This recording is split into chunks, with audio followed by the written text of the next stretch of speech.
जब तक मुल्क में शांति नहीं होती है तब तक मुल्क की प्रगति नहीं होती है और हम आगे नहीं बढ़ सकते हैं।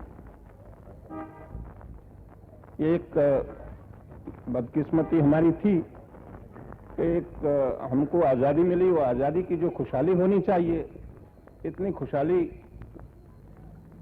लोगों को न हुई, हमको भी नहीं हुई, क्योंकि उसके साथ साथ कई प्रकार के नहीं, जैसे कल्पना में नहीं आवे इस प्रकार के कोई हमारा पूर्व का पाप होगा, हमारी कुछ त्रुटियां होगी कि जो हमने नहीं अनुमान किया था, इस प्रकार का वायुमंडल पैदा हो गया जिसमें बहुत सी खुनामर की बहुत सी खराबियां हुई और हमारी दुनिया में थोड़ी सी ज्यादा, बहुत थोड़ी, बहुत कम नहीं लेकिन कम बेश बदनामी हुई। तो हर कौम या तो हर राष्ट्र खाली अपनी तलवार पर निपटा नहीं है। तलवार तो अपनी रक्षा के लिए जरूरी बात है, लेकिन राष्ट्र का प्रगति का माप उसकी नैतिक प्रगति कितनी हुई उसके पर निकलता है। प्रेम के पर और चारित्र के पर, नीति पर कौम जिंदी रहती है। लेकिन साथ साथ जब आसपास ऐसी हालत है कि हमारा मुल्क सलामत नहीं है, तो हमारे मुल्क की रक्षा का इंतजाम पूरा करना चाहिए। वो न करे तो जिसके पास राज की लगाम है वो गुनहगार हो जाएगा। अब आजकल हमारे पास सत्ता पड़ी है, हमारा ये धर्म हो जाता है कि हमारे मुल्क की हिफाजत करना, रक्षा करना। लेकिन उसका मतलब ये है कि हमारे मुल्क के भीतर जो अपने भाई बहन हैं, आप मराठी है, गुजराती है, बंगाली है, पंजाबी है, मद्रासी है, हर प्रांत के अलग अलग है, लेकिन सब हिंदुस्तानी है।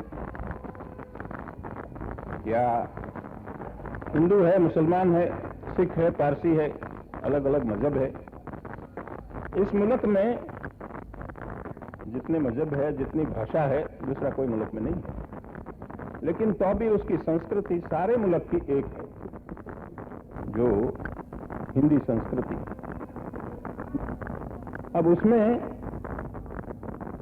इतने लोग रहते हैं ये मुल्क में, और झगड़े में पड़ जाए तो इस प्रकार की हालत नहीं होनी चाहिए कि हमें फौज से काम लेना पड़े। ये काम पुलिस का है। मुल्क में शांति रखना भीतर आपस में, वो कम से कम पुलिस का काम, ज्यादा पुलिस का काम भी नहीं होना चाहिए। आप देखें, गुजराती कहां पड़े हैं? पूना में जाओ तो वहां भी पड़े हैं, महाराष्ट्र में सोलापुर में जाओ तो वहां भी आपको गुजराती मालूम पड़े, सतारा में जाओ, कोई भी जगह पर जाओ वहां गुजराती मालूम पड़ेंगे, महाराष्ट्र भी मालूम पड़ेंगे, और महाराष्ट्र वाले अहमदाबाद में आओ तो वहां भी मालूम पड़ेंगे, सूरत में जाओ तो वहां भी मालूम पड़ेंगे। इस प्रकार मुंबई में जाओ तो हर प्रांत के लोग पड़े हैं। वो किस तरह से रहते हैं? वो कोई फौज से रहते हैं आपस में मिलके, या बंदूक से रहते हैं? नहीं।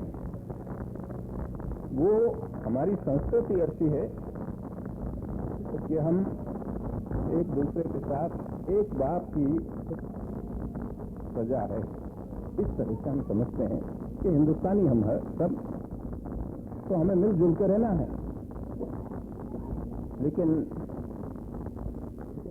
जो आपको मजहब जो अपना है, वो अपनी खुद की जैसी इच्छा हो इस प्रकार अपना मजहब चला सकते हो। हमारे में भी, हिंदू में भी वैष्णव है, शैवाइत है, जैन है, और अनेक प्रकार के मजहब है। लेकिन वो झगड़े की बात नहीं है, इसमें झगड़ा नहीं होना चाहिए। ईश्वर की मान्यता जो हमारी है वो हमारी खुद की, जो हमको पसंद हो माने। तो मजहब अपनी अपनी व्यक्ति की चीज है, इसकी पूरी, तो मजहब के लिए उनको पूरी आजादी होनी चाहिए। इसमें दूसरे के साथ झगड़ा नहीं करना।